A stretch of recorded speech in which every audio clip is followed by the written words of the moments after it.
урматтуу кесиптештер, бул шайлоо башка шайлоого караганда өзүнүн тазалыгы, калыстыгы жана элдин тандоосу боюнча ишке ашырылат.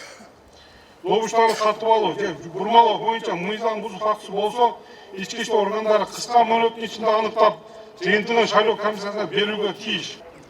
Аны менен бирге шайлоого дарыктар көрүү, шайлоону өткөрүү учурунда ар бир кызматкер кызматтык милдеттерин аткарууда жеке жогорку жоопкерчилик менен кызматтык тартип сактасын.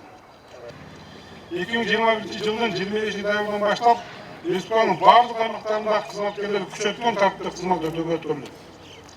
Жогоруда белгиленип өткөн учурлардын негизинде Кыргыз Республикасынын ички иштер министри Урматулла Ниязбеков Онун Караштын тарабынан жалпы 10 тапшырма коюлган.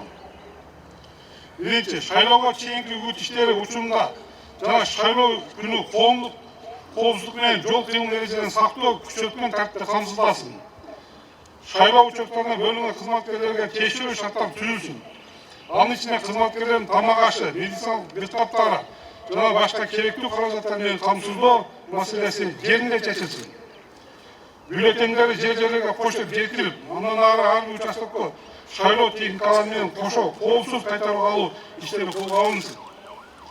Коомдук жайларга, көчөлөргө жана эл көп чогулган аймактарга күчөтүлгөн күнү-түнү кайгуу иштерин жүргүзүү уюштурулуп, ар түрдүү мыйзам жана одоно тартип бузууларга жол берилбесин.